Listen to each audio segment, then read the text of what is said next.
मेरी आवाज़ आ रही है बच्चों को? अस्सलाम वालेकुम बच्चों, welcome back once again, welcome back. Yes, good, okay. Table को ज़रा नीचे करना है, मैं ज़रा टेबल को नीचे करता हूँ। ये छुप जाएगा चैट 2 मिनट के लिए, छुप जाए तो छुप जाए, नहीं छुपेगी।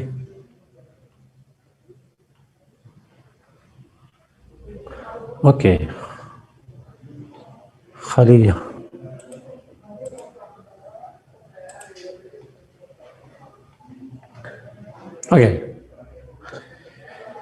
ओके जी।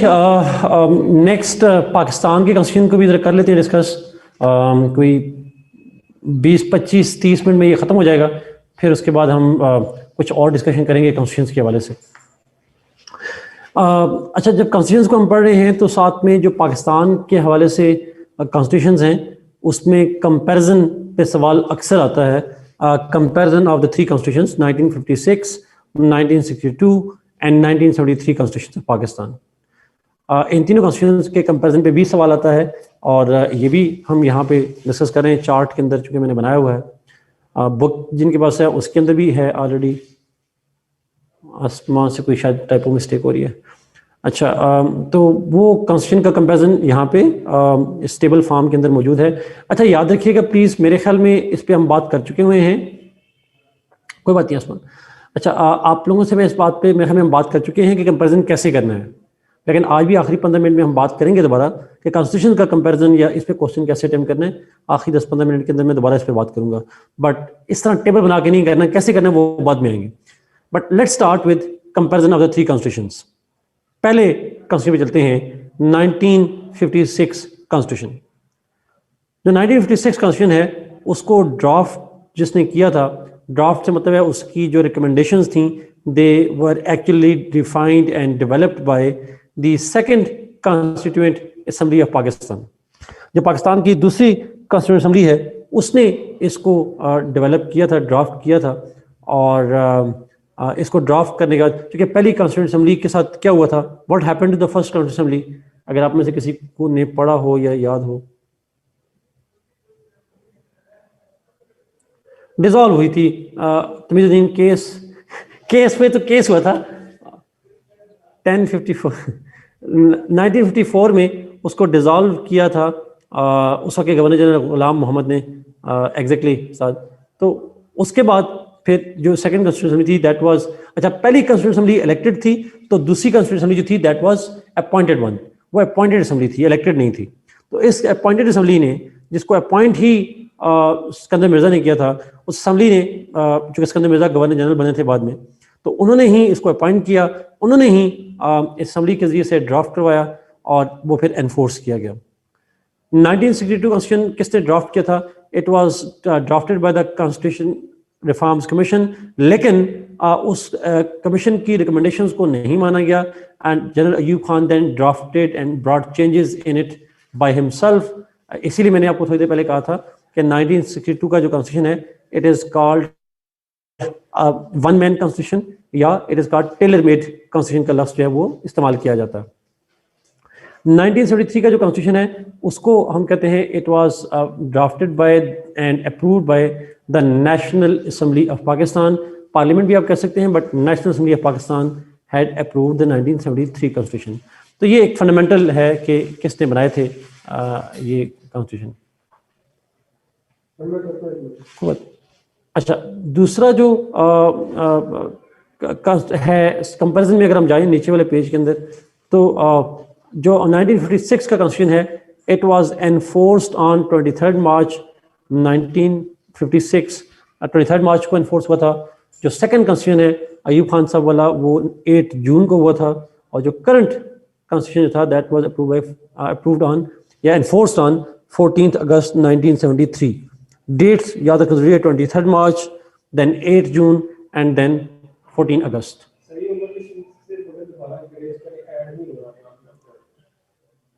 इसको क्या करूं?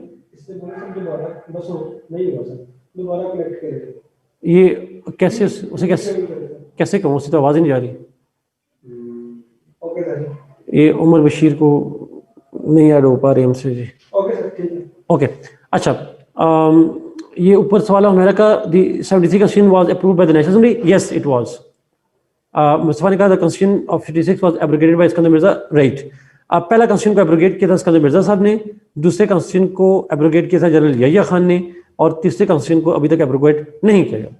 No Saira, no it is not. 72 constitution का इंटरम कॉन्स्टिट्यूशन मौजूद था, इतना जानना काफी है, मजीद इसके बारे में जानना जरूरी नहीं है आपके लिए, किसी भी पेपर में जरूरी नहीं है।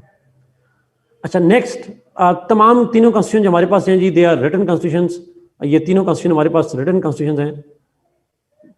अयूब खान ने क्या किया था?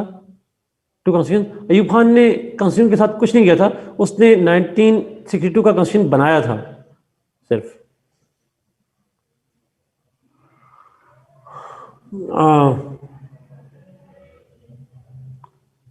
जो 1956 है, 62 है और 73 कॉन्स्टिट्यूशन है, ये तीनों जो कॉन्स्टिट्यूशन है ये रिटन कॉन्स्टिट्यूशन है पाकिस्तान के अंदर, कोडिफाइड रिटन कॉन्स्टिट्यूशन मौजूद है पाकिस्तान के अंदर। अच्छा फिर नंबर ऑफ आर्टिकल्स कितने हैं? हमारे पहले कॉन्स्टिट्यूशन के अंदर 234 आर्टिकल्स थे, दूसरे में 250 आर्टिकल्स हैं और तीसरे में 280 आर्टिकल्स मौजूद हैं। अगर सवाल आता है जी, एक क्वेश्चन आया है जी प्राइवेट में कि अगर सवाल आता है पाकिस्तान में टोटल कितने कॉन्स्टिट्यूशन थे, तो आप लिखेंगे 4, सॉरी 3 कॉन्स्टिट्यूशंस, 4 नहीं लिखेंगे, इंटरनल कॉन्स्टिट्यूशन को आप काउंट नहीं करेंगे।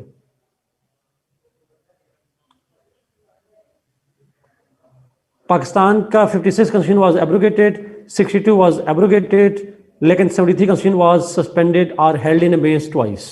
ज़ियाउल हक ने भी किया था सायरा, और उसको किया था मुशर्रफ साहब ने भी किया, दोनों ने किया। ओके, नंबर ऑफ आर्टिकल्स पे हमने बात कर ली, अब जरा कंटेंट पे जाते हैं। तीनों कॉन्स्टिट्यूशन को हम कहते हैं they are partly reject. Partly reject से मतलब है उनकी amendment required 2/3 majority. Constitution amend करने के लिए 2/3 मेजॉरिटी। पाकिस्तान में किसी भी कॉन्स्टिट्यूशन में स्टेट्स की अप्रूवल नहीं चाहिए। हाँ, states approval in 1973 constitution is only needed if it brings change in the boundaries of the province। जो बाउंड्रीज हैं अगर किसी प्रोविंस की, तो उसके अंदर कोई चेंज होगी तो फिर आपको चाहिए है कि आप उसकी जो प्रोविंस है उसकी असेंबली से अप्रूवल करवाएं। अदरवाइज स्टेट में, मैं स्टेट का यूज करूं, सॉरी जी, इसका मतलब प्रोविंसेस बेसिकली। तो अगर प्रोविंस की बाउंड्री चेंज हो रही हो तो फिर वहां पे रिक्वायर्ड होता है कि उस प्रोविंस की असेंबली जो है वो approval they. Otherwise normally it is not required. जैसे फाटा मर्जर हुआ तो चूंकि केपीके में मर्ज हुआ, केपीके की बाउंड्री एक्सपेंड हुई, तो केपीके की असेंबली से अप्रूवल लेना लाजमी था, अदरवाइज नहीं चाहिए था। सो लेकिन 2/3 मेजॉरिटी चाहिए तो सिर्फ हमारी पार्लियामेंट की चाहिए, चाहे वो जो भी पार्लियामेंट है, यूनिकैमरल है, बाईकैमरल है, जो भी नाम है, उनकी अप्रूवल चाहिए होती है 2/3 मेजॉरिटी से। अगला पॉइंट, हमारे पाकिस्तान के कॉन्स्टिट्यूशन में 1956 के अंदर कहा गया इट्स पार्लियामेंट्री सिस्टम। अब पार्लियामेंट्री सिस्टम क्या है आप इसको डिफाइन करेंगे, एक्सप्लेन करेंगे। 1962 कॉन्स्टिट्यूशन में कहा गया we have a presidential system, वो क्या है वो हम पढ़ चुके हैं। और 73 में कॉन्स्टिट्यूशन के अंदर फिर कॉन्सेप्ट आया पार्लियामेंट्री सिस्टम का, और पार्लियामेंट्री सिस्टम जो है वो 73 कॉन्स्टिट्यूशन में मौजूद है पाकिस्तान के अंदर। तो डिफरेंट कॉन्स्टिट्यूशन के हमारे रहे हैं मतलब सिस्टम्स। हमारे पास हमेशा एक जैसा सिस्टम नहीं रहा कि हमेशा पार्लियामेंट्री रहा हो या हमेशा प्रेसिडेंशियल रहा हो, ऐसा कभी भी नहीं हुआ पाकिस्तान के अंदर। ओके,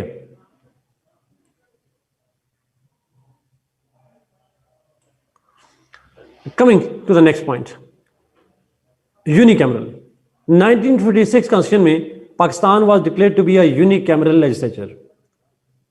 1956 में पाकिस्तान के अंदर यूनिकैमरल था, जिसमें उसका नाम है हाउस ऑफ पीपल, और उसके 310 मेंबर्स थे। अब जरा देखिएगा जी, हाउस ऑफ पीपल 310 मेंबर्स, 310 में से 300 were elected, 10 seats were reserved, they were appointed। 300 seats जो इलेक्टेड मेंबर्स थे मुझे आप में से कोई बताएगा 1956 में जब कॉन्स्टिट्यूशन था तो उसमें हमारे कितने प्रोविंसेस थे? How many provinces we had?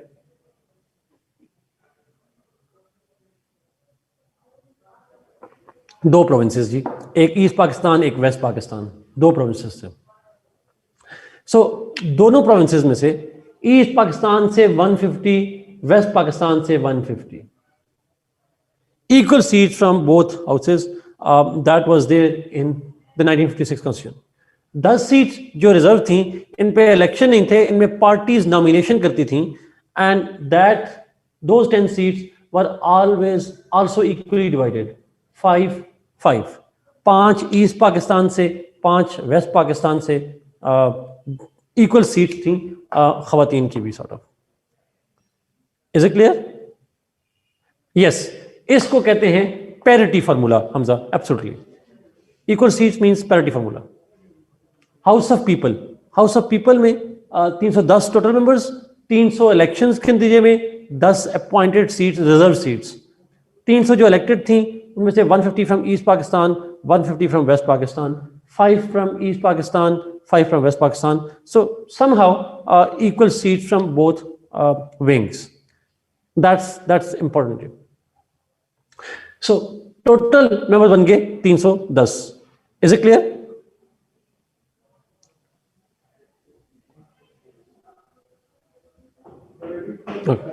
Okay. Yes, this is 56 constitution. मैं एक दफा रिपीट कर देता हूं जी। टोटल 1956 constitution में थी 310 सीट्स, 310, 300 सीट्स जो हैं, जो 300 सीट्स हैं वो इलेक्टेड लोग हैं equally from east Pakistan and west Pakistan, 150-150। और जो 10 सीट्स हैं they are reserve seat for women, जो कि प्रोपोर्शनल रिप्रेजेंटेशन की बुनियाद पे अपॉइंट होते हैं। 5 seats from east Pakistan, 5 seats from west Pakistan. This was the formula for 300 elected, 10 appointed, 150-150 and 5 and 5. Is it clear now? Okay, next पे चलते हैं जी। अगर आप 1962 कॉन्स्टिट्यूशन पे चले जाएं, नेक्स्ट पे, वहां भी यूनिकैमरल हाउस है, हाउस ऑफ पीपल लिखा है जी। This is not the case, यहाँ पे है नेशनल असेंबली, उसका नाम था 1962 के कॉन्स्टिट्यूशन में, अब लफ्ज नेशनल असेंबली है। नेशनल असेंबली जो है कोई बात नहीं शहबाज, नेशनल असेंबली के जो मेंबर्स होंगे 62 कॉन्स्टिट्यूशन के अंदर, अगर आप पॉइंटर में देखें तो पॉइंटर मैंने यहाँ पे रखा हुआ है 1962 के अंदर, और नेशनल असेंबली के सीट्स टोटल हैं 156। अब 156 में से 150 are elected, 6 seats are reserve for women.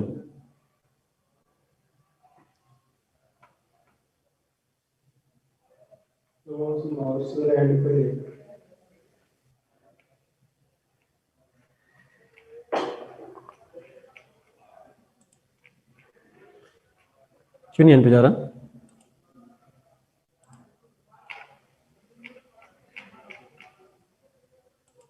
ये नासिर को नीचे करना चैट को। अच्छा, 156 टोटल सीट्स हैं जी, और 156 में से 150 इलेक्टेड हैं और 6 जो हैं वो रिजर्व सीट्स हैं खवातीन के लिए। Okay, thank you. Now 150 seats जो इलेक्टेड हैं उनमें से 75 from east Pakistan, 75 from west Pakistan, और जो 6 सीटें हैं 3 from east Pakistan and 3 from west Pakistan. So 156 divided by, उसको डिवाइड किया गया 150 प्लस 6 में। 150 75 ईस्ट पाकिस्तान से, 175 from west Pakistan, 3 and 3। Mustafa, उसके पीछे बहुत सारे रीजन थे, यहां पे हम खैर डिस्कस नहीं करेंगे जी। सारा ऐसा ही है, later on this number was increase, लेकिन इनिशियली वही है। अच्छा, उसके रीजन की वजह ये थी कि आपने कॉन्स्टिट्यूंसीज को बड़ा कर दिया था, increase the constituencies. More important, क्योंकि हमने सिस्टम चेंज कर दिया था, प्रेसिडेंशियल में कन्वर्ट हो गए थे जी। रिजर्व सीट खवातीन के लिए जी, वहां भी 10 सीट खवातीन के लिए। अच्छा, मेरा आपसे एक सवाल है इंपॉर्टेंट, इस प्रिंसिपल को जिसमें इक्वल सीट्स थी, इसको क्या कहते हैं, what is it called? Saira उसमें से 200 इलेक्टेड सीट थी और फिर 18 सीट यहां पे थी। यस, उसको प्रिंसिपल ऑफ पैरिटी कहते हैं। प्रिंसिपल ऑफ पैरिटी का मतलब है equal seats from both of these houses. Yes. अच्छा, फिर 73 कॉन्स्टिट्यूशन में जाएं, 1973 कॉन्स्टिट्यूशन में, तो उसमें है by cameral legislature. Lower house, upper house is called Senate, lower house is called National Assembly. Senate की 104 सीट्स हैं, उनमें से 23 मल्टीप्लाइड बाय 4, 23। जी सायरा, इंटेलेक्चुअल्स उनको हम टेक्नोक्रेट सायरा कहते हैं। अच्छा, करंटली सेनेट के अंदर 23 फ्रॉम ईच प्रोविंस और 4 प्रोविंसेस हैं। 23 इंटू 4 कितने हो जाएंगे?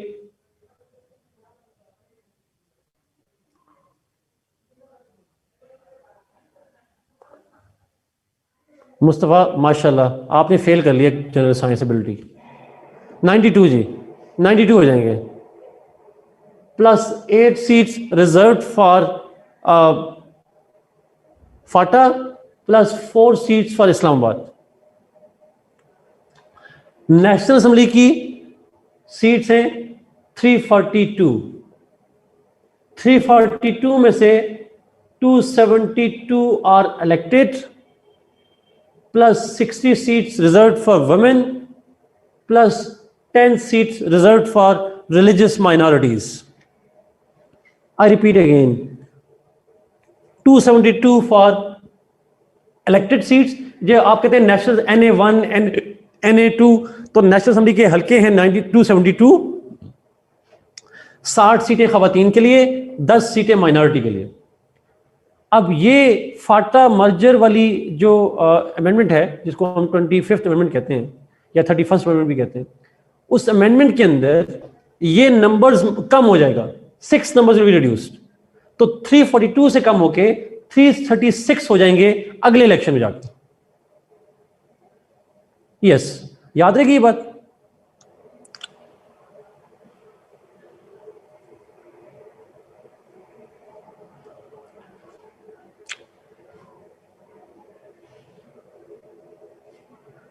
जुल्फकार अपना सवाल पब्लिक कीजिएगा। अच्छा, सेनेट में जो 23 सीट्स हैं जी, इसमें खवातीन भी शामिल हैं, इसमें टेक्नोक्रेट भी शामिल हैं, इसमें माइनॉरिटीज भी इसी 23 में ही शामिल हैं। ठीक है, आके आपका सवाल भी ऊपर भी किन्जा ने पूछा था, ये 23 में से अंदर ही आ जाएंगी सारी चीजें। ये जो जुल्फकार का सवाल है जी, why reserve seats, what is the logic behind it, इसके लिए आपको देखनी पड़ेगी एक इंडियन मूवी है आरक्षण। इट्स अ वंडरफुल मूवी, और फिर आपको आइडिया हो जाएगा, आपको फिर समझ आएगी सीएसएस में कोटा क्यों है, आपको नजर आएगा ये कोटा सिस्टम क्यों होता है। जुल्फकार अगर आपने देखी है फिर ना पूछा करें। अच्छा, आरक्षण मूवी नाम है, अक्षय नहीं है उसमें, शहबाज उसमें वो है, सैफ अली खान है, अमिताभ, सैफ अली खान और ये लोग हैं। बड़ी अगला मूवी है, it's about the quota system. अच्छा, मैं रिपीट करूं जी, 23 इन ईच प्रोविंस प्लस 8, उसमें ट्यूशन एकेडमी को भी जिक्र है सारा। 23 प्लस 4 ये सेनेट की सीट्स हैं, हर सूबे में से 23 आते हैं, plus 8 seats from Phata, plus 4 seats from the Islamabad, 4 seat Islamabad से सर। जी एग्जैक्टली फर्क ऐसे ही। नेशनल असेंबली के अंदर 342 टोटल स्टेट्स हैं,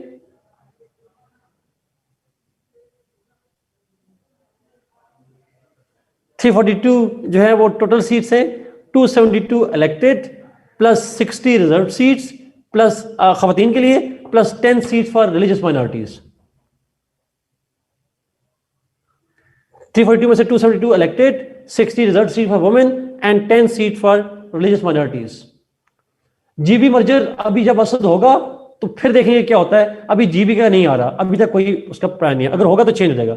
लेकिन इन 342 में से 6 सीटें कम हो जाएंगी, इलेक्टेड सीटें 6 कम हो जाएंगी अगले इलेक्शंस के बाद। अगर जीबी मर्ज हो जाता तो फिर चेंज हो जाएंगी सर। जी हरीम, ये पेपर मैट्रिक्स याद रखना जरूरी है और आपको लिखना भी है, ये जरूरी है। रिजर्व सीट्स, अरसलान आपका सवाल, असूल याद रख लीजिएगा, reserve seats are not elected at all, reserve seats are appointed once. ये जो 60 और 10 है, ये दोनों में अपॉइंटेड है। इसको हम कहते हैं, इसका एक फार्मूला है, और वो फार्मूला कहलाता है प्रोपोर्शनल रिप्रेजेंटेशन कहते हैं। मिसाल के तौर पर अगर मैं इसको समझा दूं, ये लिखना नहीं है, सिर्फ समझाने के लिए अरसलान के सवाल में, 60 रिजर्व सीट का प्रोपोर्शनल रिप्रेजेंटेशन का मतलब ये होगा, फर्ज करें इस 272 में से पीटीआई को मिली 50% सीटें, तो इस 60 का 50% यानी 30 सीटें पीटीआई के पास चली जाएंगी, और 10 का 5 सीटें, जितनी परसेंटेज में आप जनरल सीटें जीतते हैं उतनी परसेंटेज में ये सीटें आपकी पार्टी को मिल जाती हैं। पार्टी अपने किसी भी मेंबर को नॉमिनेट कर सकती है, उसके लिए वो नॉमिनेट करेगी तो बंदा बन जाएगा, या बंदा बंदी जो भी है वो बन जाएंगे। ये मुझे प्रोपोर्शनल रिप्रेजेंटेशन वाला बताइएगा, आपको ये समझ आइए कि नहीं है? पार्टी के नाम पे, आसमा पार्टी के नाम पे पार्टी अपॉइंट करती है उनको। पार्टी देखिए, मरियम क्या नाम है उनका, औरंगजेब, ये रिजर्व सीट पे आती हैं। ये आपकी जो आई हैं खातून, पंजाब की हेल्थ मिनिस्टर, क्या नाम है उनका, यास्मीन राशिद साहिबा, यास्मीन राशिद, ये रिजर्व सीट पे आई हुई हैं सर, खवातीन की, ये इलेक्शन लड़के नहीं आई हुई हैं। सवाल आया जी सीएसएस में कैसे रिजर्व सीट पे अपॉइंट होते हैं फिर? अब इसका जवाब मेरे पास नहीं है। सीएसएस में इलेक्शन में ऐसे ही होता है। नहीं, स्पाइल सिस्टम ये नहीं होता, और होता है kind of स्पाइल system, but not exactly the same, ऐसा कहते नहीं है पेपर में, ऐसा कहना नहीं है आपने। अच्छा, ऊपर एक दो सवाल मुझसे मिस हो गए थे, मैं सवाल देखता हूँ जी, ऊपर एक दो सवाल थे। अच्छा जी, मेजॉरिटी जो होती है, जिसके पास जनरल सीट में ज्यादा मेजॉरिटी आ जाएगी, रिजर्व सीटें ज्यादा उसी के पास चली जाती हैं।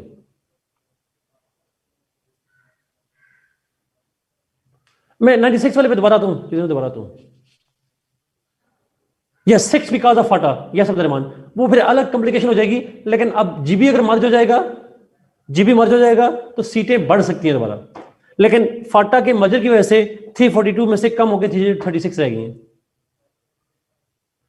लाइक ताहिर, सरदार ताहिर खलील संधू इन फैसलाबाद हो सकते हैं जी।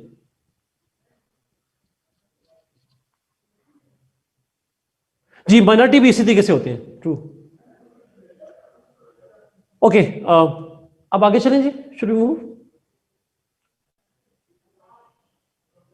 ओके, तो ये करंट कॉन्स्टिट्यूशन क्या है, ये मैं नंबर्स का वेरिफिकेशन, ये नंबर्स आपने लिखने हैं पेपर में अगर आएगा सवाल, तो ये इंपॉर्टेंट।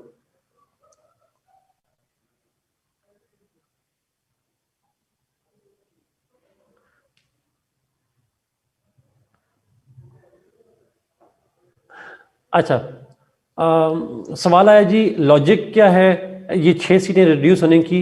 ऑनेस्टली स्पीकिंग यहाँ पेपर में तो आपके लिए रेलेवेंट नहीं है कि लॉजिक क्या है, बट जस्ट आइडिया आपको बताने के लिए एक आइडिया आपको बताना चाह रहा हूँ जी। ये सीटें रिड्यूस क्यों होती हैं, बड़ा टेक्निकल है, अगर ना समझ आए तो कोई बात नहीं, परेशान ना होइएगा, यूट्यूब पे इसकी वीडियो देखेंगे तो आपको समझ आ जाएगी। अच्छा, होता है इस तरह से है कि आपकी कोशिश की जाती है कि फॉर एग्जाम्पल फिक्स पॉपुलेशन के लिए एक नुमाइंदा हो। मिसाल के तौर पर अगर एक जगह की आबादी 10 लाख है, 1 लाख है, तो 1 लाख के लिए फॉर एग्जाम्पल एक एमपी होना चाहिए। अच्छा, जब आपकी आबादी पाकिस्तान के अंदर फॉर एग्जाम्पल 1 लाख के लिए एक बंदा होगा, तो 342 के हिसाब से आप अपॉइंट कर लीजिएगा। जब आबादी आपकी इस तरह से बढ़े कि इक्वली तस्सीम ना हो रही हो, फिर आप क्या करते हैं, आप सीटें कम कर लेते हैं। व्हेन योर पॉपुलेशन इंक्रीजेस, एक खास प्रोपोर्शन में जब इक्वली डिस्ट्रीब्यूट ना हो रही हो, तो फिर आप सीटें कम करके आप हल्का बढ़ा देते हैं। यानी एक एमपीए अब 1 लाख के बजाय 1,20,000 लोगों को रिप्रेजेंट करता है। आबादी बढ़ती है ना, तो इस वजह से फिर आपको जब हल्का बढ़ता है तो आपको फिर बहुत सीट्स कम करनी पड़ जाती हैं। सो कंस्टिट्यूएंसी की पॉपुलेशन जब बढ़ती है तो बहुत वक्त आपको सीट्स एडजस्ट करने के लिए कम करनी पड़ जाती हैं। तो 6 सीट्स कम करनी पड़ी because Phata became part of KPK, और केपीके की सीटें जो है फिर कम करनी पड़ी, हमें एडजस्ट करनी पड़ी। वैसे हमारे पार्लियामेंट के अंदर ऑलरेडी एक अमेंडमेंट प्रपोज है जिसमें 6 सीटें बढ़ाने की बात की गई है, लेकिन अभी वो प्रपोज ही है, अभी वो पास नहीं हुई। सेनेट ने पास कर लिया, नेशनल असेंबली ने पास नहीं किया उसको। अच्छा, 1956 कॉन्स्टिट्यूशन में 300 सीटें इलेक्टेड हैं, 150 इक्वल, 10 सीटें रिजर्व सीट्स हैं, 5-5। जो 1962 कॉन्स्टिट्यूशन है उसके अंदर 156 है, 150 इलेक्टेड, 6 अपॉइंटेड, 150 में से 75 और 6 में से 3 और 3।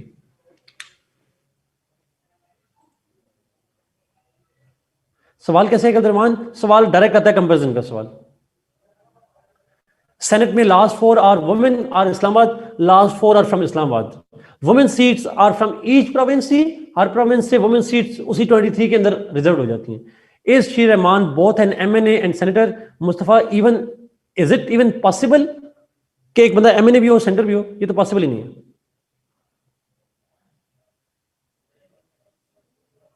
Naveed, no, answer is no.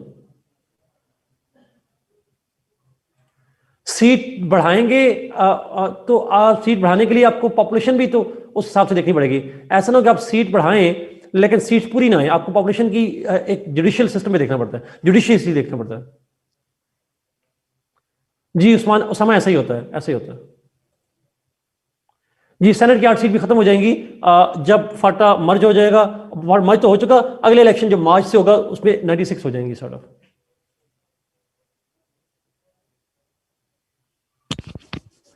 Ji sir, I will talk about that, उससे बात करूंगा। अच्छा, इज इट क्लियर? मैं आगे चलता हूं जी इससे। अगले पॉइंट पे जाइएगा, फेडरेशन वाला साथ। लेकिन ये क्वेश्चन भी बहुत रिपीटेडली पूछे गए, मैं इसलिए पढ़ा रहा हूं इसको कॉन्स्टिट्यूशन पे। और ये क्वेश्चन ऐसे हैं पाकिस्तान से रिलेटेड जो आपके पाकिस्तान अफेयर्स में भी आपके आते हैं सवाल। फेडरेशन पे चलते हैं। फेडरेशन जो है ऑब्वियसली बात है, यहाँ पे फेडरेशन के अंदर बहुत इंपॉर्टेंट डिबेट्स हैं। पाकिस्तान तीनों कॉन्स्टिट्यूशन में फेडरेशन रहा है। हम 1956 में भी फेडरेशन थे, हम 1962 में भी फेडरेशन थे, हम 1973 में भी फेडरेशन थे। फेडरेशन का मतलब होता है एक फेडरल गवर्नमेंट और 7 यूनिट गवर्नमेंट्स होती हैं। 1956 में हमारे पास एक फेडरल गवर्नमेंट थी और यूनिट्स कितने थे? How many units we had in 1956?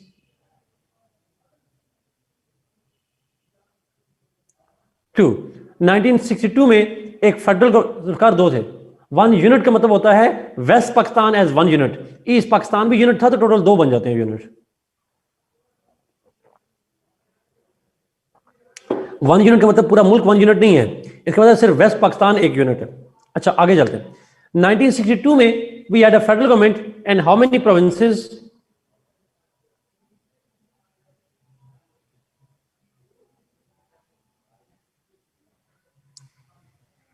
Zulfikar, 1 unit फार्मूले का मतलब यह है कि वेस्ट पाकिस्तान के सूबे मिलाकर एक यूनिट बना था, प्लस ईस्ट पाकिस्तान ऑलरेडी एक यूनिट था, तो एक यूनिट वेस्ट पाकिस्तान में बन गया और एक वहां पे तो 2 बन गए। तो 62 में भी जी हमारे पास 2 ही यूनिट्स थे। 1973 कॉन्स्टिट्यूशन में how many provinces we have?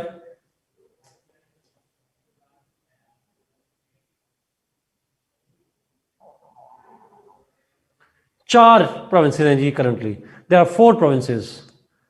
Punjab, yes, जो हमारे पास वेस्ट पाकिस्तान में 4 प्रोविंसेस हैं। अभी फाटा और GB बन जाता है तो फिर आप 5 कर दीजिएगा, अगर बन गया तो 2022 में बनेगा, 21 में तो नहीं, मतलब 22 वाले एग्जाम वाले लिखेंगे, फिलहाल तो कोई चांस नहीं।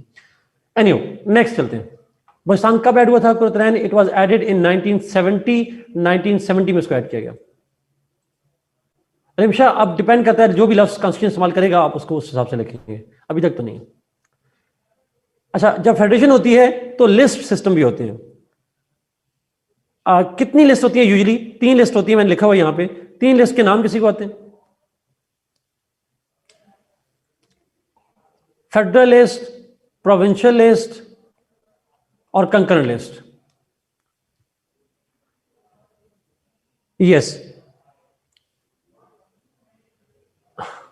यूनियन का लफ्ज इस्तेमाल नहीं करेंगे। 3 लिस्ट पे फेडरल लिस्ट, प्रोविंशियल लिस्ट और कंकरेंट लिस्ट।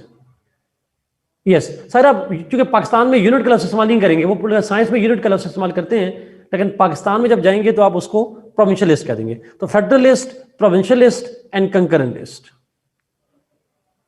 अच्छा, अब फेडरल लिस्ट जो है उसके ऊपर लॉ मेकिंग जो है वो फेडरल गवर्नमेंट करती है। प्रोविंशियल लिस्ट पे प्रोविंशियल गवर्नमेंट बनाएगी और कंकरेंट लिस्ट में कंकरेंट लिस्ट बनाएगी, सॉरी दोनों बनाते हैं, बोथ कैन लेजिस्लेट। ये सारी चीजें मैं पढ़ा चुका हूं आपको, फेडरेशन वाली चीजें। दोनों लॉ बना सकते हैं कंकरेंट लिस्ट में, कंकरेंट लिस्ट में दोनों लॉ बनाते हैं। बट अगर दोनों लॉज का क्लैश आ जाए, फेडरल के लॉ का प्रोविंस के लॉ के साथ क्लैश आ जाए, तो federal will prevail. Yes, exact. Residuary powers क्या होती हैं? What are residuary powers? Extra class नहीं करेंगे, आप कहेंगे जी left over powers, those that are not mentioned, remaining, left over, yes, other than mentioned, yes. तो वो 1956 कॉन्स्टिट्यूशन में दे दी गई फेडरल गवर्नमेंट को, they were given to the federal government. अच्छा, अब जिसको फेडरेशन का मीनिंग सही समझ आएगा वो मुझे इस सवाल का जवाब देगा। 62 कॉन्स्टिट्यूशन में जाएं जी। हाँ, यस उस्मान, ट्रू। 62 कॉन्स्टिट्यूशन पे आइएगा जरा प्लीज। मैंने देखा इसमें एक ही लिस्ट थी with residuary powers with the provinces. जी अगला मैं सेंड कर दूंगा आपको। अच्छा, मेरा सवाल आप सुनिएगा प्लीज गौर से। 1962 कॉन्स्टिट्यूशन में एक ही लिस्ट है और रेजिड्यूरी पावर्स हैं प्रोविंसेस के पास। अब सोच के फेडरेशन की डिवीजन, फेडरेशन की डेफिनेशन सुन के खुद पढ़िएगा फेडरेशन की डेफिनेशन, अंडरस्टैंड कर अपने दिमाग में उसको रिवाइज करें और फिर मुझे बताएं वो एक लिस्ट कौन सी होगी, फेडरल लिस्ट होगी या प्रोविंशियल लिस्ट होगी या कंकरेंट लिस्ट होगी। साथ ने कहा फेडरल लिस्ट, फायदा ने कहा federal list. Federal, why federal? अगर प्रोविंशियल होती तो क्या हो जाता? Why not provincial?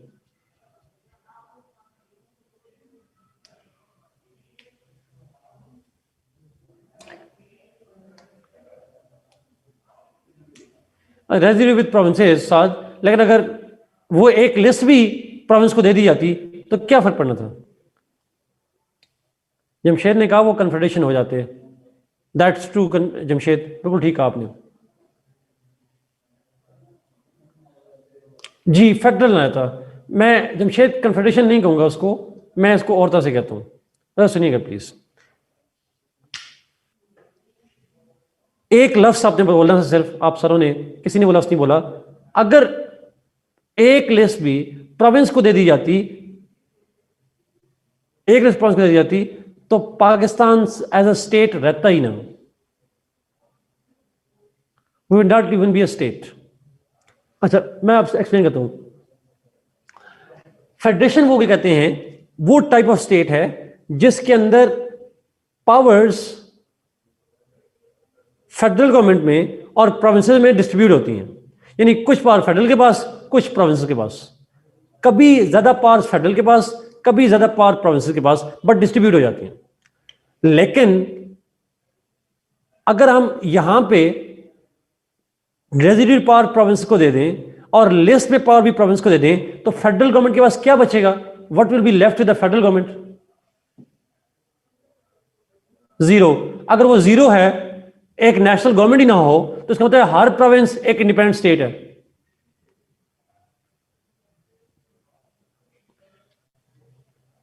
Ji exactly, फिर हमारी स्टेट ही ना होती सॉर्ट ऑफ, ये याद रखिएगा। फिर 4 मुल्क होते, 4 सूबे होते, 4 मुल्क होते, 4 स्टेट होते, 4 सूबे ना होते, 4 मुल्क हो जाते। एनीवे, आगे चलते हैं जी। पाकिस्तान के 73 कॉन्स्टिट्यूशन में, 73 कॉन्स्टिट्यूशन के अंदर अगर आप जाएंगे तो 73 कॉन्स्टिट्यूशन के अंदर 2 लिस्ट हैं करंटली हमारे पास। एक है फेडरल लिस्ट और एक है प्रोविंशियल लिस्ट। ऑब्वियसली बात है मुस्तफा, यस। निशान, he is wrongly complaining, too much powerful, America से ज्यादा पावरफुल हमारे सूबे नहीं है।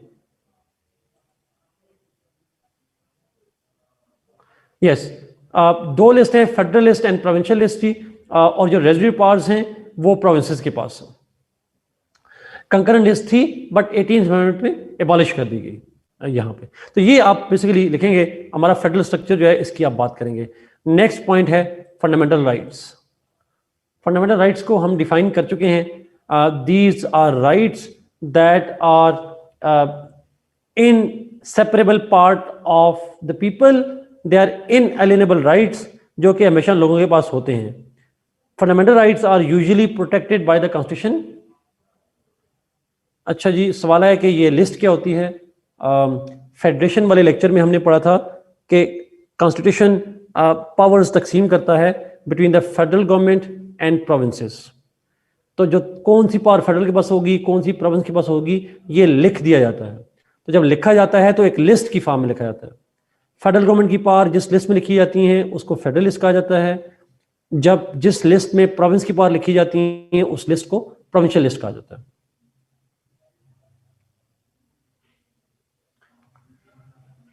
Zishan, he says that way, but obviously people disagree with that. हम फेडरेशन वाला डिबेट पढ़ेंगे जिशान में, प्रॉब्ली नेक्स्ट लेक्चर मेरा फेडरेशन पे ही होगा, प्रॉब्ली पाकिस्तान के अंदर उस पर बात करेंगे। ये फेडरल गवर्नमेंट की कंप्लेंट्स हैं इसके बाद। अच्छा, फंडामेंटल राइट्स की बात कर रहे थे जी।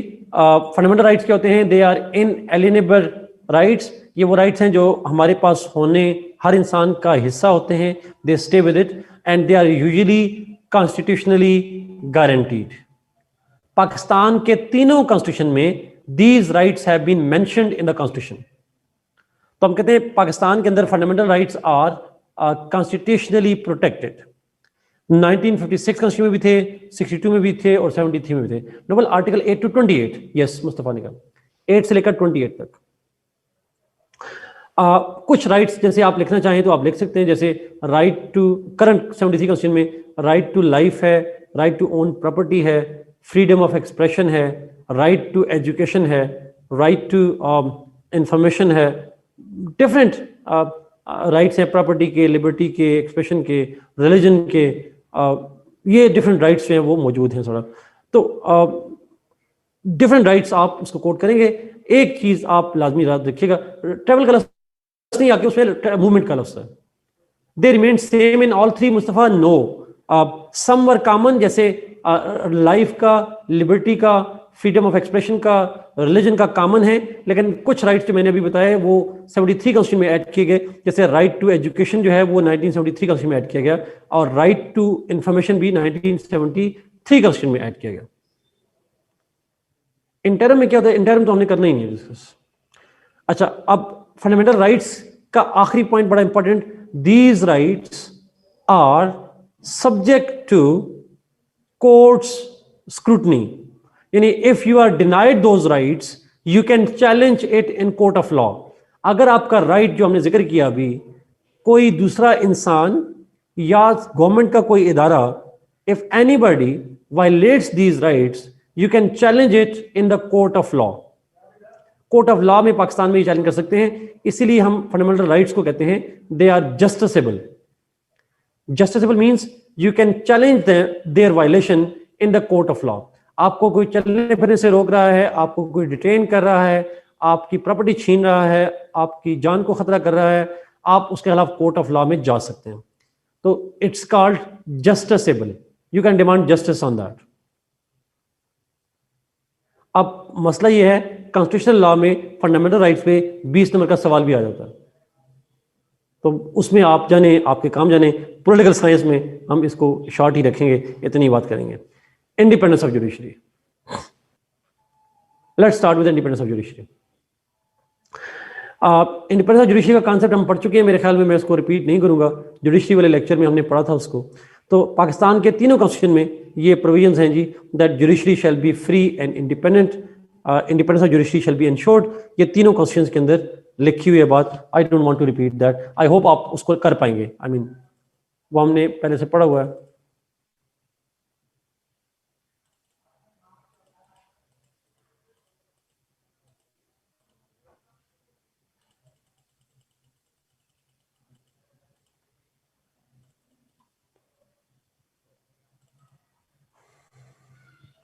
जी सद ऐसा ही है, ऐसा ही है।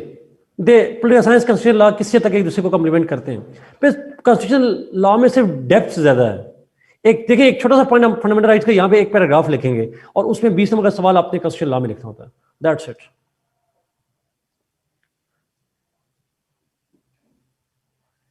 Okay, directive principles of state policy, ये भी बड़ा इंपॉर्टेंट पॉइंट है जी। आइडिया है directive principles of state policy का? कहीं पढ़ा हो तो? कॉन्स्टिट्यूशनल लॉ वाला तो नहीं पढ़ा हुआ?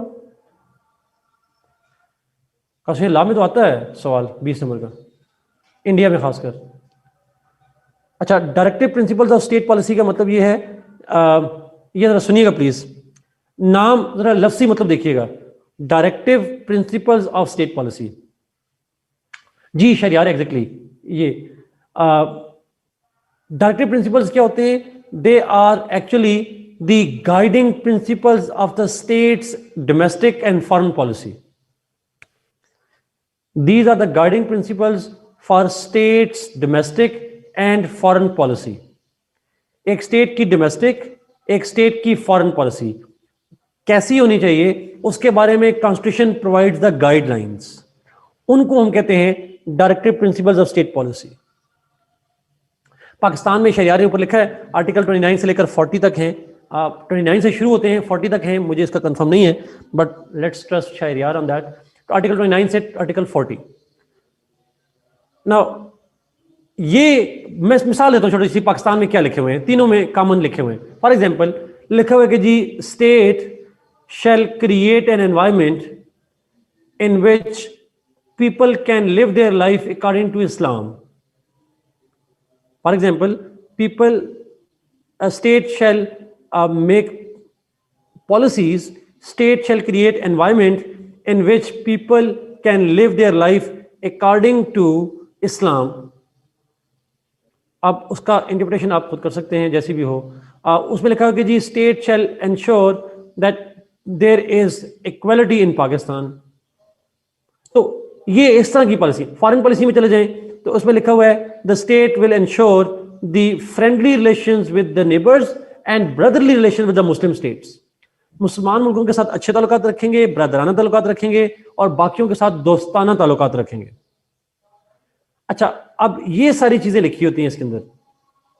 इस डायरेक्टिव प्रिंसिपल्स का सबसे इंपॉर्टेंट पहलू ये है that they are non binding part of the constitution.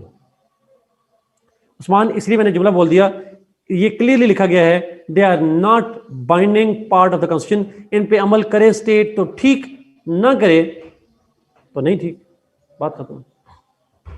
अमल करना जरूरी नहीं है स्टेट के लिए, स्टेट कोशिश करेगी, बट अगर स्टेट ऐसा अमल ना करे तो आप उसे कोर्ट ऑफ लॉ में चैलेंज नहीं कर सकते। उस्मान, ऐसे ही है जैसे अगर आप कहें कि हमारे आइन में लिखा है डायरेक्टिव प्रिंसिपल्स में मुसलमान वालों के साथ अच्छे ताल्लुकात, और हमारी गवर्नमेंट की अफगान गवर्नमेंट के साथ एक बॉर्डर पे फायरिंग हो जाए, आप कोर्ट में चले जाएं, भाई अफगानिस्तान वाले तो मुसलमान हैं, वहां क्यों फायरिंग की?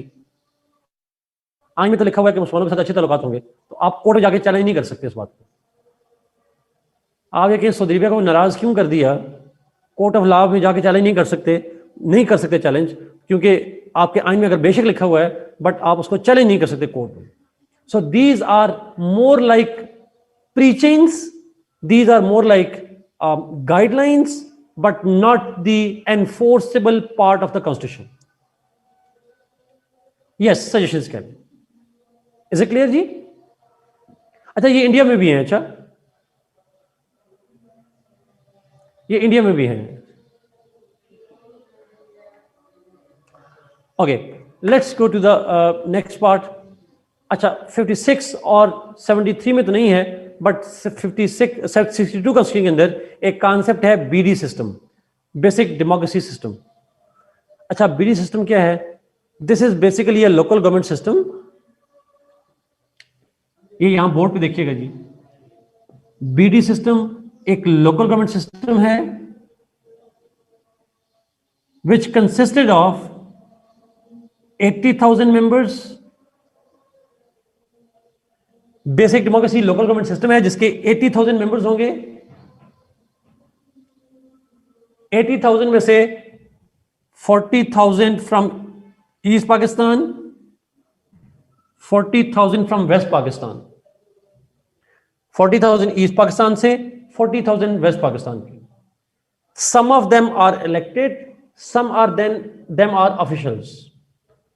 कुछ इसमें से इलेक्टेड लोग हैं, कुछ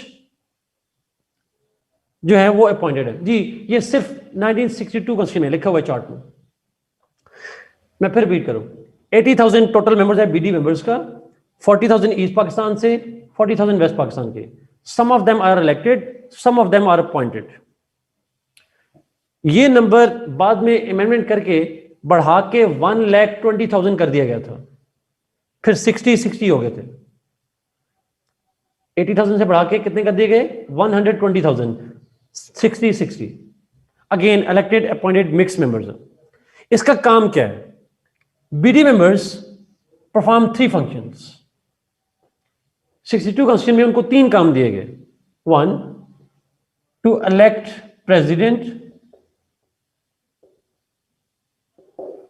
प्रेसिडेंट ऑफ पाकिस्तान को इलेक्ट करना है, इलेक्ट नेशनल असेंबली, ये जो हमने नेशनल असेंबली लिखी है ये वाले लोग, इनको इलेक्ट करना है, और तीसरा काम है to act as local government system, as a local government system के तौर पर काम करना। elect the president, elect the national assembly and act as local government system। ये बेसिकली काम है जी इनका। यस, इलेक्टोरल कॉलेज नोबल कह सकते हैं। प्रेसिडेंट को इलेक्ट करके नेशनल असेंबली को भी इलेक्ट करेगी। और यस शहबाज, मैंने जब यहां पे कहा था नेशनल असेंबली के अंदर 150 इलेक्टेड हैं, तो ये लोग इनडायरेक्टली इलेक्टेड हैं। इनको इलेक्ट जो है वो लोकल गवर्नमेंट सिस्टम करेगा। फातिमा जनाब साहबा के जब इलेक्शन हारी थी तो she lost elections at the hand of bidis. अवाम ने बीडीज को वोट डाले थे, बीडीज ने आगे उनको वोट नहीं डाले थे।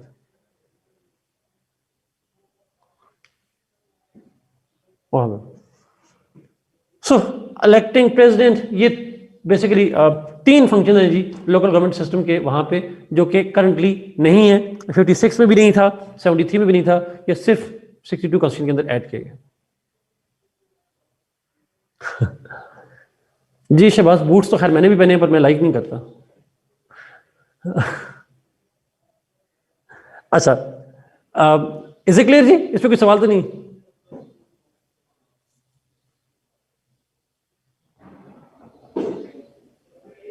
ओके, नेक्स्ट पे चलते हैं।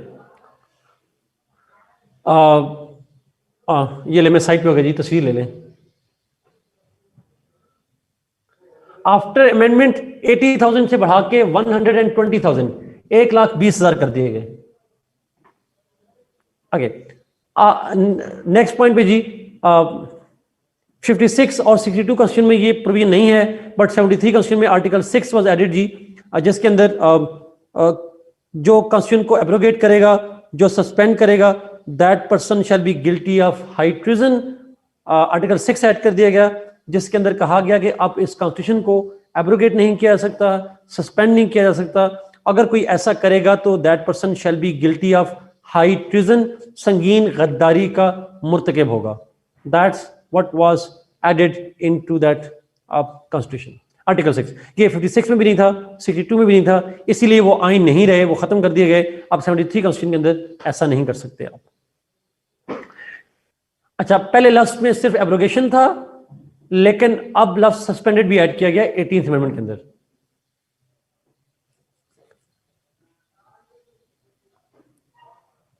अच्छा, ये पूछा गया जी सवाल कि ये 50% क्या है। मैंने सिर्फ ये बताया था 50% में कि 272 इलेक्टेड होते हैं, 60 रिजर्व और 10 खवातीन के लिए और 10 माइनॉरिटीज के लिए। मैंने मिसाल दी थी, फर्ज करें एक पार्टी को अगर 50% सीट यहां मिलती हैं तो इसका 50% उसको सीट मिल जाएंगी, इसका 50% उसको मिल जाएंगी। तो मैंने समझाने के लिए किया था, उसको आपने लिखना नहीं है पेपर में।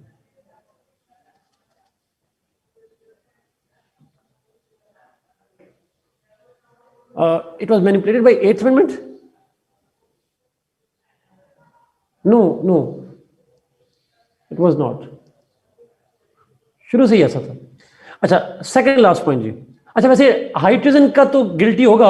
आर्टिकल 6 की लॉ में पनिशमेंट क्या है? अब आइन में नहीं लिखी हुई, बट आर्टिकल 6 की पनिशमेंट क्या है? अगर कोई ऐसा करता है, हाई ट्रीजन हो गई, गिल्टी हो गया। 18th अमेंडमेंट 18वीं तरमीम के बाद ऐड किया गया है। जी आपने ठीक लिखा जी। मिनिमम पनिशमेंट है उसकी लाइफ इंप्रिजनमेंट और मैक्सिमम पनिशमेंट है death penalty. Capital punishment last है, मिनिमम लाइफ इंप्रिजनमेंट है हाई ट्रीजन की। सेकंड लास्ट पॉइंट जी, official languages in 1956 constitution Urdu and Bengali, 1962 में उर्दू एंड बंगाली, और 73 में हमने बंगालियों को निकाल दिया। पीछे बच गई उर्दू। जी शहबाज। तो हमारी लैंग्वेजेस जो हैं वो शुरू में दो थी, और 73 कंस्टिट्यूशन में एक लैंग्वेज बच गई, उर्दू वाली लैंग्वेज। पनिशमेंट वाला पॉइंट दोबारा रिपीट कर रहा हूं जी। आर्टिकल 6 के अंदर कहा गया जो बंदा कॉन्स्टिट्यूशन को सस्पेंड करेगा या एब्रोगेट करेगा वो गिल्टी कहलाएगा, वो हाई ट्रिजन का गिल्टी होगा। हाई ट्रिजन मतलब संगीन गद्दारी का मुर्तकिब होगा, और उसकी पेनल्टी लॉ में डाल दी गई minimum life imprisonment, maximum death penalty. Okay, let's come to the last part of this discussion जी, और वो है इस्लामिक प्रोविजंस। 1956 में कुछ इस्लामिक प्रोविजंस थी। For example, no law shall be made against Islam. मुल्क का नाम था Islamic republic of Pakistan. Objective resolution was preamble of the constitution, और कहा गया head of the state must be Muslim. ये पूरा तो नहीं है, इसमें और भी होगा। हाँ ये भी है, तभी मैं कहूं मैं नहीं कर सकता ऐसा।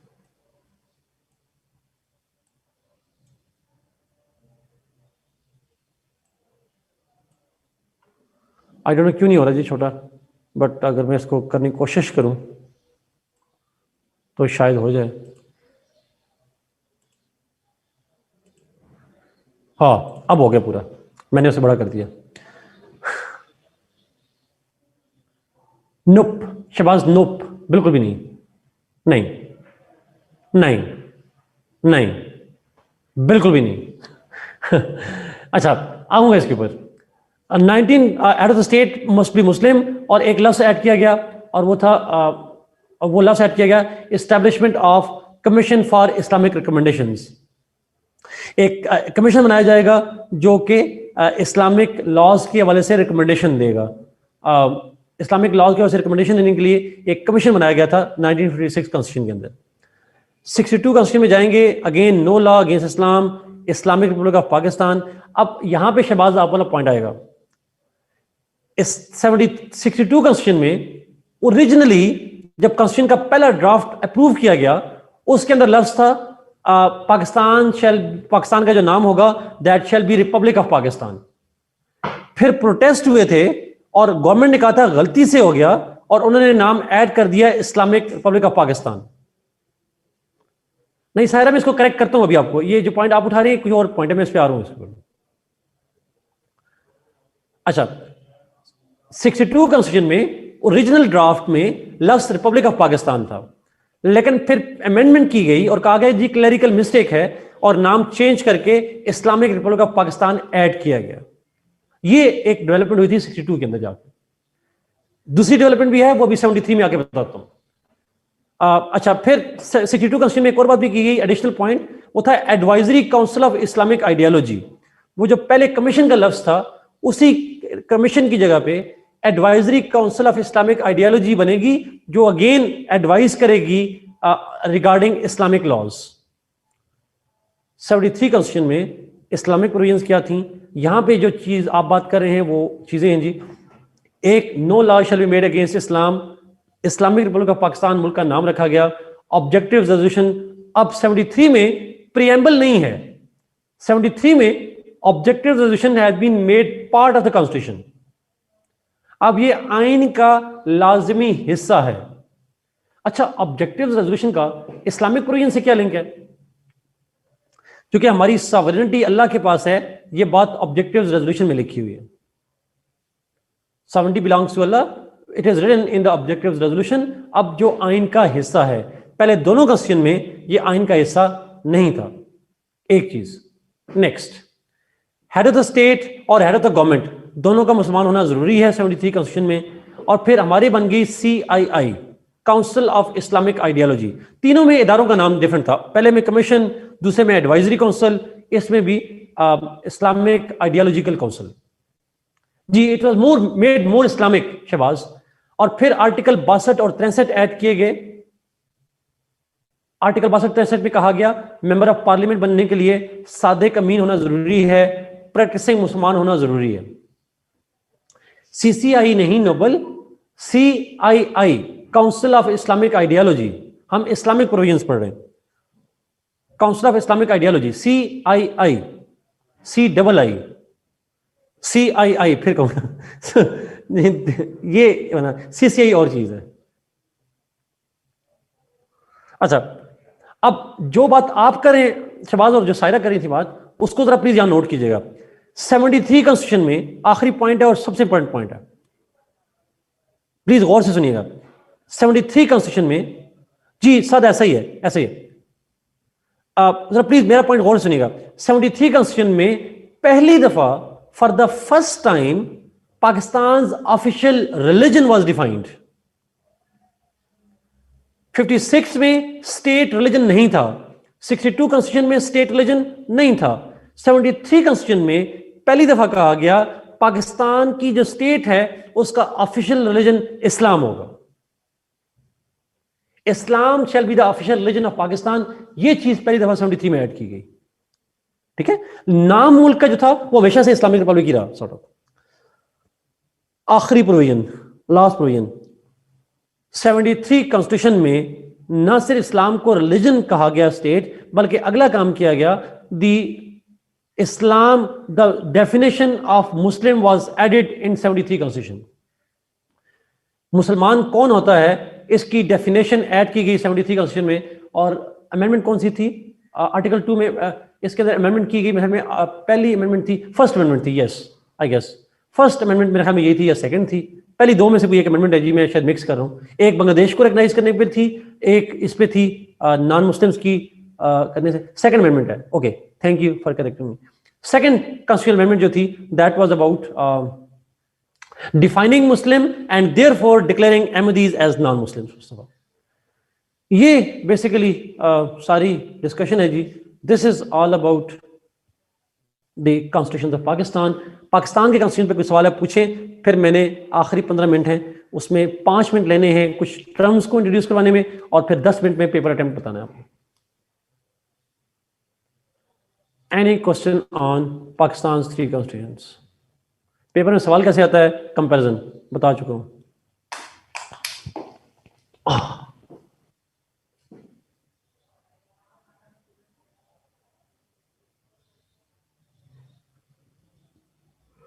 कोई सवाल नहीं है। आर्टिकल 62-63 पढ़ने वाला है, वैसे ज्यादा बताने वाला काम है, जिसमें क्वालिफिकेशन और डिसक्वालिफिकेशन लिखी गई हैं पार्लियामेंट का मेंबर बनने के लिए, और उसमें कुछ प्रोविजंस इस्लामिक डाली गई, जैसे मेंबर ऑफ पार्लियामेंट बनने के लिए आपको सादिक और अमीन होना जरूरी है, जो एक इस्लामिक कंडीशन है, और साथ प्रैक्टिसिंग मुसलमान होना जरूरी है, यानी पक्का मुसलमान होना जरूरी है। सब नो तायरा, बिकॉज अमेंडमेंट्स आपके लिए सारी इंपॉर्टेंट नहीं है, आपके लिए अमेंडमेंट 2 इंपॉर्टेंट है, 18th अमेंडमेंट और फाटा मर्जर वाली अमेंडमेंट। आर्टिकल्स कोट करेंगे एग्जाम में हमजा, नॉट नेसेसरली, कोई एक आध कर लें तो कर लें, बाकी नहीं करने की जरूरत।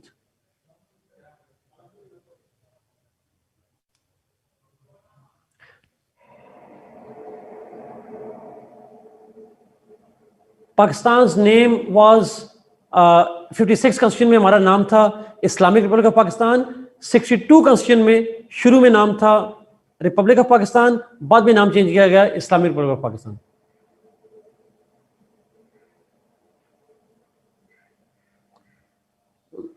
थैंक यू जोजीना and welcome.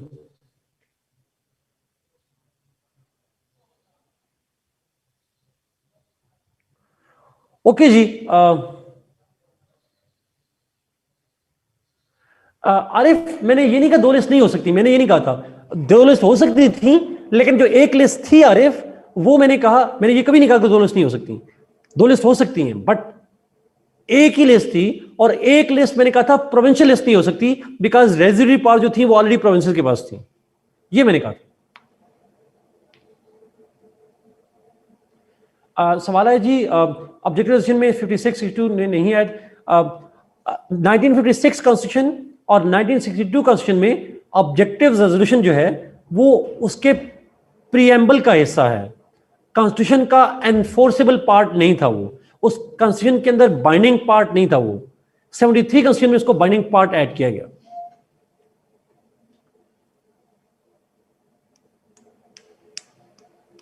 No Saira no, उनके अंदर दो छोटी सी चीजें बेसिक इंफॉर्मेशन एमसीक्यूज के लिए चाहिए होती हैं कि वहां पे यूनि कैमरल है, बाई कैमरल है, इस तरह की चीजें चाहिए, वो चार्ट आपके साथ मैं खुद शेयर करूंगा, वो आपको पढ़ने की जरूरत नहीं है, वो चार्ट जो मैं आपको दूंगा उसमें वो जनरल एमसीक्यू उसमें से आ जाएगा शायद, बाकियों की जरूरत नहीं आपको। ओके, लेट्स गो फॉर कुछ टर्म्स हैं जी अमेरिका के कॉन्स्टिट्यूशन के अंदर जो टर्म्स आपको आनी चाहिए, फिर मैं जाऊंगा बाकी डिस्कशन के ऊपर। अमेरिकन कॉन्स्टिट्यूशन के अंदर कुछ टर्म्स हैं जैसे आपने शायद सुनी हो, मुझे बताते जाइएगा। एक है स्पॉइल सिस्टम,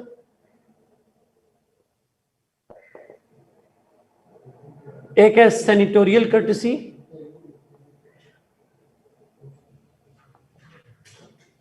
अच्छा ये टर्म्स जरा देखते जाइएगा। स्पॉइल सिस्टम क्या होता है? ये अमेरिका, ये सारी टर्म्स अमेरिका के अंदर है, अमेरिका की बात हो रही है। ओ ये टीवी बंद हो गया, पर मुझे नजर नहीं आ रहा, बच्चे को कुछ पूछेंगे तो मैं इसको ऑन करना पड़ेगा। आगे आगे आगे आगे आगे आगे, आप बच्चों के सुन रहे हैं तो आप मुझे देख भी रहे हैं, पर मैं आपको नहीं देख पा रहा तो मुझे नहीं। अच्छा स्पॉइल सिस्टम क्या होता है मैं बोलता जाता हूं, पता नहीं आपने क्या लिखा है। System is the power of the, yes yes आ गया, नजर आ गया मुझे। Patronism, no it's not winner gets all Shahbaz, it's different. Spoil system का मतलब यह है that the president has the power, discretionary power to appoint anybody on executive post, executive भी और डिफरेंट पोस्ट भी। जिन जिनको भी प्रेसिडेंट अपॉइंट करता है, he can appoint the people of his own liking, his own favourites. किसी ने पूछा था कि अमेरिकी प्रेसिडेंट जब अपॉइंट करता है तो मेरिट क्या होता है, तो अमेरिका में मेरिट नहीं होता, वहां पे प्रेसिडेंट की अपनी ही मर्जी से कोई क्राइटेरिया नहीं है। अमेरिका का जज बनने के लिए क्या क्वालिफिकेशन चाहिए? कोई क्वालिफिकेशन नहीं चाहिए, एक ही क्वालिफिकेशन चाहिए कि आप प्रेसिडेंट की नजर में अच्छे हो, प्रेसिडेंट की गुड बुक्स में हो। तो spoil system is the powers of the US president to appoint anybody at different post, cabinet में, जजेस में। वो एक अनपढ़ बंदे को सुप्रीम कोर्ट का जज लगा सकता है। वो अपनी बेटी को, yes it is still practice, अपनी बेटी को क्या बनाया उसने, देखें जरा।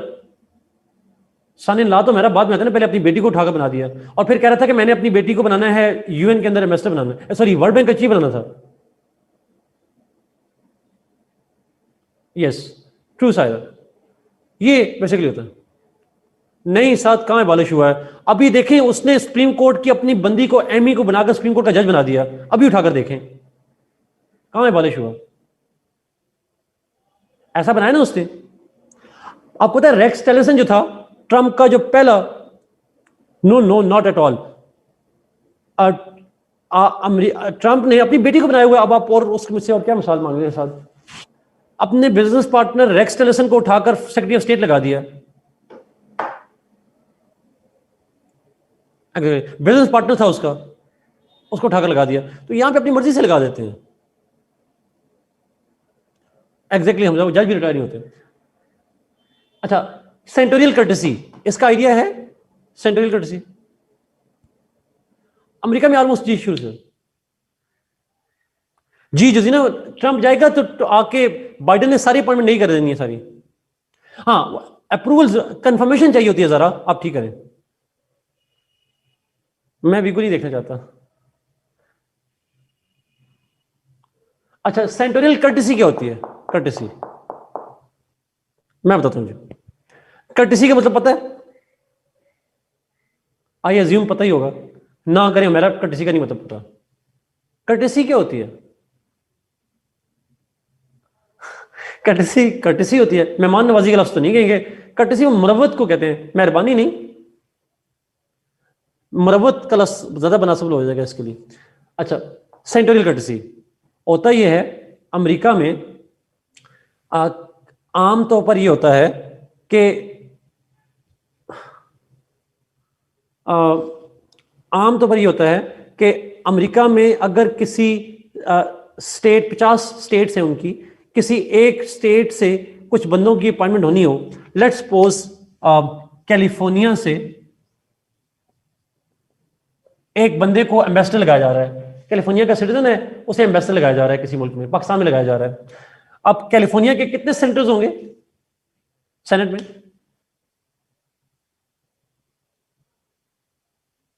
2। उस्मान 3 कहां से आ गए सेनेटर्स? 50 स्टेट में से 2-2 हो जाएंगे। गलती से हुआ है मेरे ख्याल में, इट शुड बी 2, यस। अच्छा, अब क्वेश्चन इज, हर स्टेट में से 2 जाते हैं। अब कैलिफोर्निया इंक्लूडिंग, अच्छा कैलिफोर्निया से एक बंदा है, कोई आम सा उनका सिटीजन है, कोई भी एक्सपर्ट है, उसे एम्बेसडर लगाना है। अब कैलिफोर्निया के 2 सेंटर्स हैं। अमेरिका में अगर एम्बेसडर अपॉइंट होगा तो किसने कंफर्म करना है? Who needs to confirm it? Senate ने करना है, एग्जैक्टली।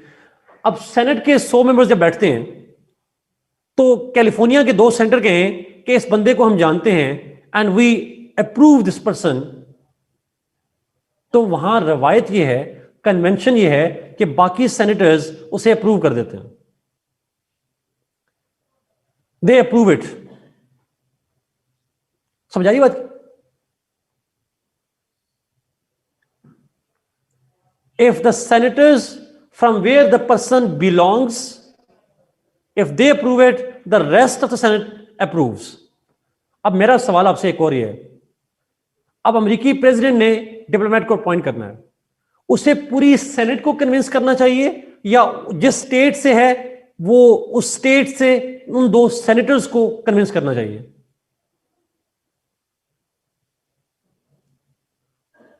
ऐसा ही ना, उन स्टेट, उसको 100 के पास जाने की जरूरत ही नहीं है, उन स्टेट्स के 2 सेंटर्स को कन्विंस कर ले, बाकी।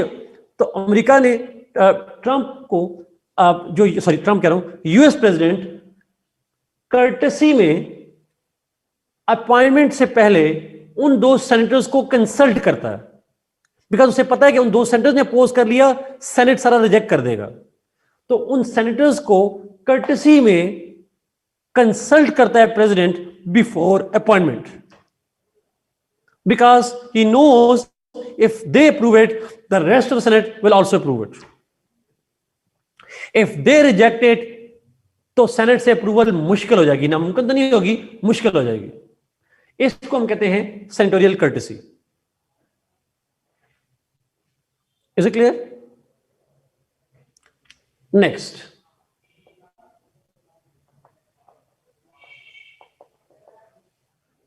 फिलिबस्टरिंग। ये पॉसिबल है, ये रवायत है, जरूरी नहीं ऐसा हो, but this is usually what happens. Her state के सेंटर्स 6 साल के लिए होते हैं, उसके बाद चेंज भी हो जाते हैं। ये रवायत है, जरूरी नहीं कि ऐसा हो।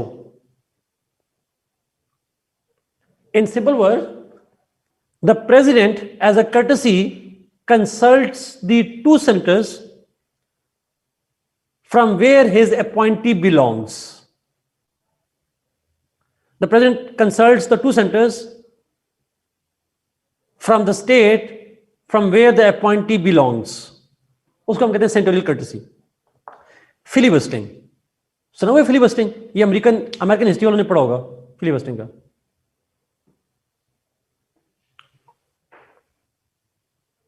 अमेरिका के अंदर उनके सेनेटर्स की पावर है, अमेरिका में उनके सेनेटर्स की पावर है that they can speak for as long as they wish, they can make long long long long speeches as long as they wish. America में एक सेनेटर ने he made a speech for 42 hours.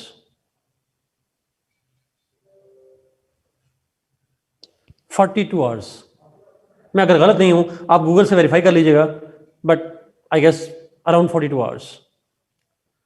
अच्छा, उसने क्या speech करनी है? उसने क्या स्पीच करनी है? उसको ही कैन स्पीक व्हाटएवर, नॉवल पढ़ सकता है, अखबार पढ़ सकता है, गाने गा सकता है, he can talk whatever he like.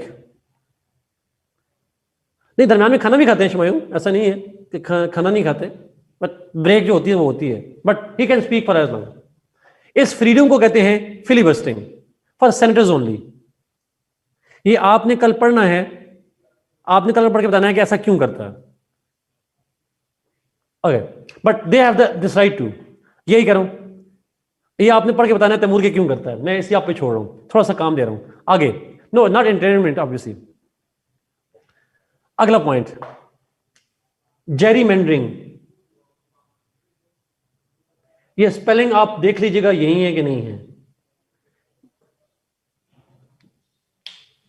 जेरीमेंडरिंग पता है किसको? सुना है जेरीमेंडरिंग? एक सैलेमेंडर होता है ना, ये जेरीमेंडर है। अच्छा, टॉम एंड जेरी चलें कोई बात नहीं, उस्मान बहुत सारे काम पहले दफा होते हैं। जेरीमेंडरिंग क्या होती है? Gerrymandering is the power of the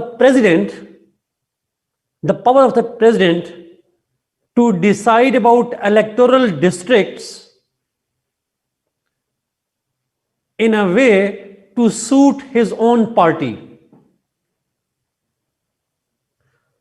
मैं फिर भी कहूं, it is the power of the president to make electoral districts, to make boundaries of electoral districts in order to suit his party interests. आसान लफ्जों में वो इलेक्शन की जो हल्का बंदियां होती हैं वो इस तरह से करे प्रेसिडेंट कि अपनी पार्टी को सपोर्ट कर सकता है, वो हल्का बंदियां चेंज करके अपनी पार्टी को फेवर कर सकता है। इसको हम कहते हैं जेरीमेंडरिंग पावर। तो gerrymandering is the power of the president to redefine electoral boundaries to suit his own party.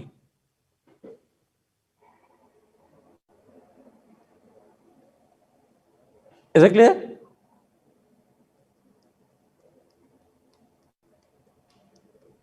Pakistan में इसको धांधली कहते हैं। शमायूम, अच्छा मैं दोबारा करता हूं, पहले इसको बताइए जेरीमेंडरिंग का, फिर फिलिपिसिंग में बाद में होगा।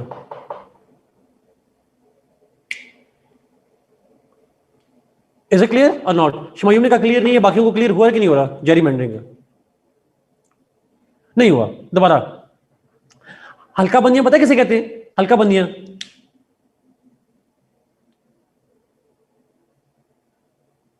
जिनको समझ नहीं आई उनसे पूछ रहा हूं। हल्का मतलब आपके ये एमपी होता है ना, एमपी या एमएनए होता है, एक खास हल्के के लोग वोट डाल सकते हैं। NA 88, NA sort of PA 40, 50, 60 जो भी होता है आपका, पीपी पंजाब में कहते हैं, सिंध में पीएस कहते हैं। अच्छा, उस हल्का बंदियां कौन करता है? पाकिस्तान में इलेक्शन कमीशन करता है, गवर्नमेंट नहीं करती। अमेरिका में यह इख्तियार होता है प्रेसिडेंट का, बाउंड्री अमेरिका में प्रेसिडेंट का इख्तियार होता है दैट ही, उसको ना वहां पे कॉन्स्टिट्यूएंसी का लफ्ज के बजाय हमजा इस्तेमाल करते हैं डिस्ट्रिक्ट्स, इलेक्टोरल डिस्ट्रिक्ट। वो प्रेसिडेंट इलेक्टोरल डिस्ट्रिक्ट जो डिफाइन करता है। पाकिस्तान में ये फिक्स्ड है, यस दे आर फिक्स्ड, लेकिन चेंज भी होती हैं हर उसके बाद मर्दमशुमारी के बाद, हर सेंसस के बाद अरबा चेंज हो जाती हैं वो। लेकिन अमेरिका में हर प्रेसिडेंट चेंज कर सकता है उसको अपनी मर्जी के अकॉर्डिंगली।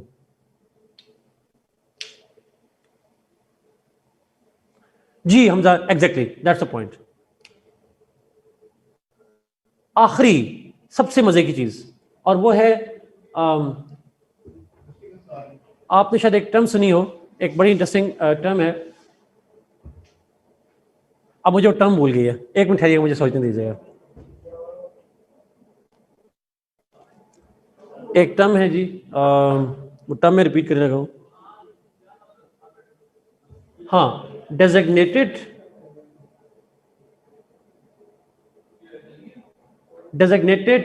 सर्वाइवर। डेजिग्नेटेड सर्वाइवर जी, ये लास्ट टर्म है जो आपको आनी चाहिए। अगर आप में से किसी ने सुना है तो मुझे बताएं। Have you heard the designated survivor? ये एक सीजन है जी अमेरिका का, ये सीजन भी देखिएगा अगर आपको टाइम मिला। जी साथ मैंने सारा सीजन देखा, बहुत मजे का सीजन है, 3 सीजन है इसके अंदर। होता है क्या है एग्जैक्टली, सुनिएगा प्लीज।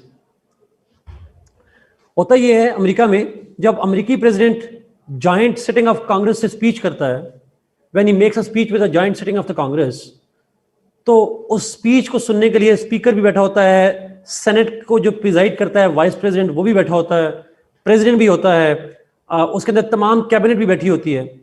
तो अमेरिका में इसको कहते हैं लाइन ऑफ सक्सेशन सारी बैठी होती है, कि प्रेसिडेंट ना हो तो उसके बाद कौन बनेगा, उसके बाद कौन बनेगा, उसके बाद कौन बनेगा, सारे लोग वहां बैठे होते हैं। तो डर ये होता है कि वहां ब्लास्ट हो जाए, और ब्लास्ट हो जाए या उस पर हमला हो जाए और वो सारे लोग मर जाएंगे, तो अमेरिका में प्रेसिडेंट कौन बनेगा? कोई वारिस नहीं होगा अमेरिका का, आसान लफ्जों में प्रेसिडेंट का वारिस खत्म हो जाएगा, तो फिर वो क्या करते हैं, वो किसी एक मिनिस्टर कैबिनेट वाले को छुपाकर किसी बंकर में छुपा देते हैं। He is hidden somewhere in the bunker, ताकि अगर बाकी सारे मारे जाएं तो कोई एक ऐसा हो जो फिर बंकर से बाहर आए और अमेरिका का प्रेसिडेंट बनकर उनको लीड करे। अच्छा, अब इंटरेस्टिंग सी बात यह है, बड़ी इंटरेस्टिंग बात यह है, आमतौर पर अमेरिका में कभी ऐसा वाकया हुआ ही नहीं। अमेरिका में कभी ऐसे नहीं हुआ।